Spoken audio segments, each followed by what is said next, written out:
Red టీవీలో మీ వ్యాపార ప్రకటనల కోసం ఈ నంబర్ని సంప్రదించండి 6281747728. Hi viewers, welcome to our channel.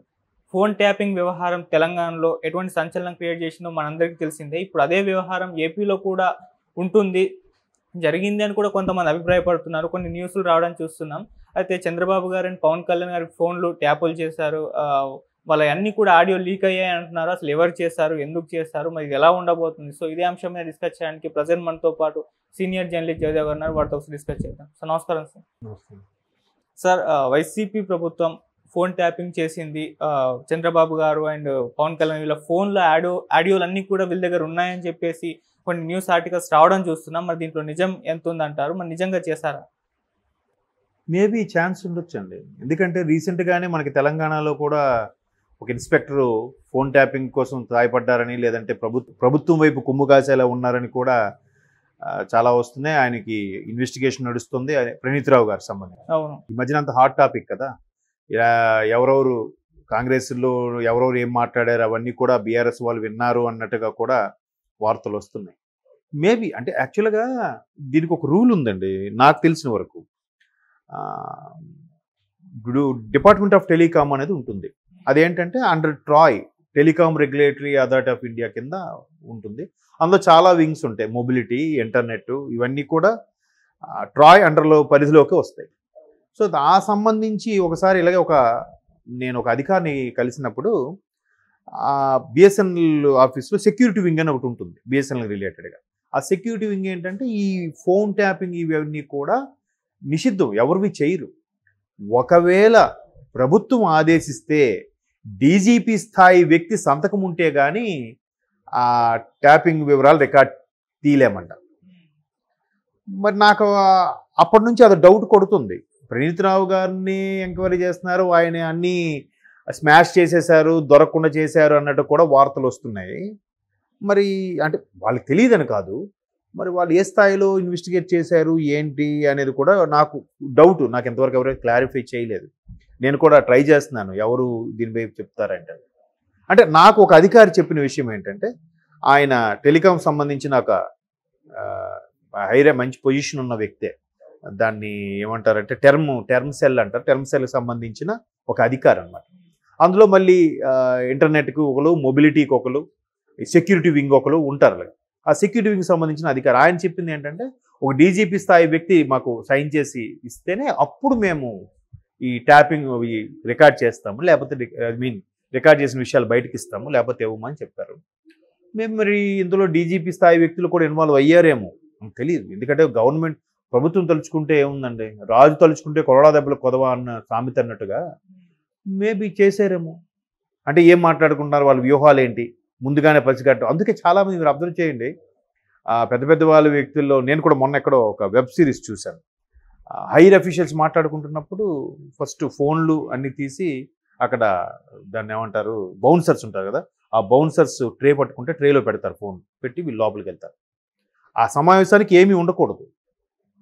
అంటే ఈవెన్ కనీసం ఫోన్లోనే రికార్డు పెడతారేమో అని ఉద్దేశం. అందుకే ఫోన్లో మాట్లాడుకోరు, డైరెక్ట్గా ఫేస్ టు ఫేస్ మాట్లాడుకుంటారు కొన్ని కాన్ఫిడెన్షియల్ లావాదేవీల విషయంకు.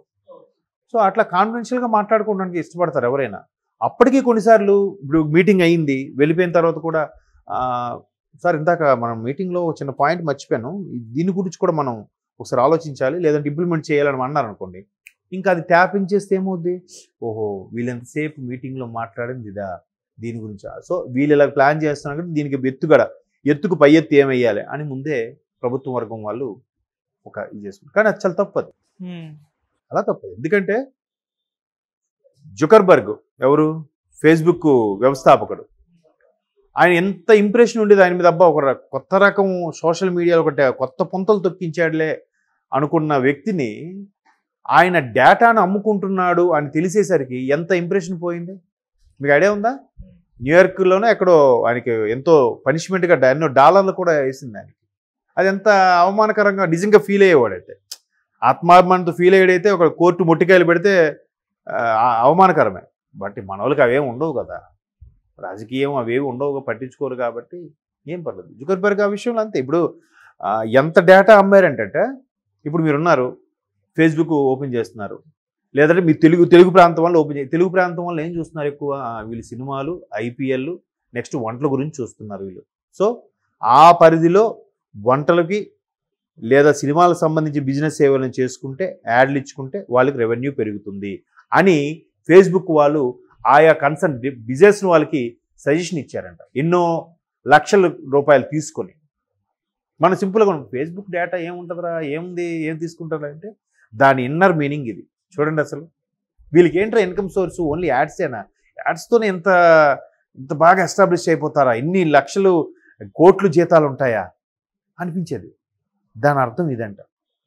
ఒక్కొక్కడికి డేటా అమ్మి ఓకే మహారాష్ట్ర ఉంది, మహారాష్ట్రలో ఏంటి ఎక్కువ, వాళ్ళు ఏం ఇష్టపడతారు, మహారాష్ట్రను వాళ్ళు ఆ ప్రాంతీయ భాషను ఇష్టపడతారు, సో వాళ్ళు రొట్టెలు తింటారు, వాళ్ళ కట్టుబాట్లు ఇలాగ ఉంటాయి. అంటే ఎవరైతే ఎక్కువ ఏ పేజెస్ చూడడానికి ఇష్టపడతారో ఆబ్వియస్లీ అది తెలిసిపోతుంది కదా వాళ్ళ అభిరుచి ఎలా ఉంటుందని. అంటే మొత్తాన్ని గెస్ చేయలేకపోవచ్చు, 60 to 70% గెస్ చేయొచ్చు కదా. ప్రాంతీయ అభిమానం అనేది ఒకటి ఉంటుంది కదా. ఇప్పుడు మీరు యూట్యూబ్లో చూడండి, ఒకవేళ ఒక షార్ట్ చూసి అది ఓకే చేశారు అనుకోండి, ఇంకా దానికి రిలేటెడ్గా మీకు ఎక్కువ వస్తుంటాయి. ఎలా వస్తున్నాయి చెప్పండి? ఇది బిహైండ్ ద రీజన్ ఇదే కదా. సో సేమ్ ఫేస్బుక్ లాగే ఇక్కడ కూడా ఆ ప్లాన్ అంటే ఓకే ఇలా మాట్లాడుకుంటున్నారు, ఏం చేద్దాం, పై ఎత్తులేంటి, వ్యూహాలేంటి, ఇట్లా జరుగుతుంది. అది అసలు ఎంత అంటే చెప్తున్నాను, పెద్ద పెద్ద మేధావులు వాళ్ళు కూడా గడ్డి తినేలా బిహేవ్ చేస్తే ఇంకా సామాన్యుడికి స్వేచ్ఛ ఎక్కడుంది? అఫ్కోర్స్ అలాగని అందరివి వాళ్ళు వింటారని కాదు. కొంతమంది ఇద్దరు లవర్స్ మాటలు విన్నారంటే అది పిచ్చెక్కిపోతాడు, ట్యాపింగ్ చేసినాడు కూడా. ఇలేంట్రా బాబు ఎంత భయంకరంగా ఎంత దారుణంగా మాట్లాడుకుంటున్నారు అనేది కూడా ఉంటుంది. కానీ మొత్తానికి నేరం అది. అంతర్జాతీయ లెవెల్లో ఎవరికి విన్నా కరెక్ట్ కాదని. ఇప్పుడు ఆ ప్రణీత్ రావు గారి ఇష్యూ కూడా అంత హైలైట్ అవ్వడానికి కారణం ఇటువంటి విషయాలే. ఇది ఒక పూర్తి స్థాయి వివరాలు ఇంకా బయటికి రావాలి, రానివ్వట్లేదు. వస్తే ఏమవుద్ది? ఒకవేళ బయటికి తెలిసినా తెలియనివ్వరు. పోలీసులు అన్ని సాక్ష్యాధారాలతో పట్టుకున్నా తెలియనివ్వరు. ఎందుకంటే కొన్నిసార్లు ఇట్లాంటి తెలిసినప్పుడు వ్యవస్థ మీద నమ్మకం పోతుంది. ఇట్లా వదిలేరా ఫోన్లో ఎందుకు, వచ్చి పర్సనల్గా మాట్లాడతానులే, ఇట్లాంటి కూడా మాట్లాడుకుంటుంటారు కదా. సో అందుకు కొన్ని బయటికి రానివ్వరు.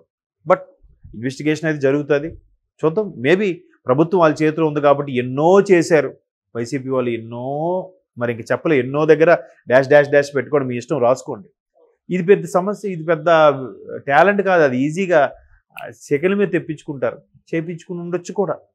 దానివల్ల ఇంకా రాబోయే రోజులు నెక్స్ట్ గవర్నమెంట్ మారిన తర్వాత అప్పుడు మళ్ళీ తీగలా, ఇప్పుడు కాంగ్రెస్ గవర్నమెంట్ వచ్చిన తర్వాత రోజుకోటి వ్యవహారం బయటికి ఎలాగైతే లాగుతున్నారో అది కూడా లాగుతారు. వెంట్రుకు పట్టుకుని లాగితే కొండే కదిలి వచ్చే ఛాన్సెస్ ఉన్నాయి. కాకపోతే జూన్ 4 వరకు ఆగాలి, తప్పదు. Thank you so much sir.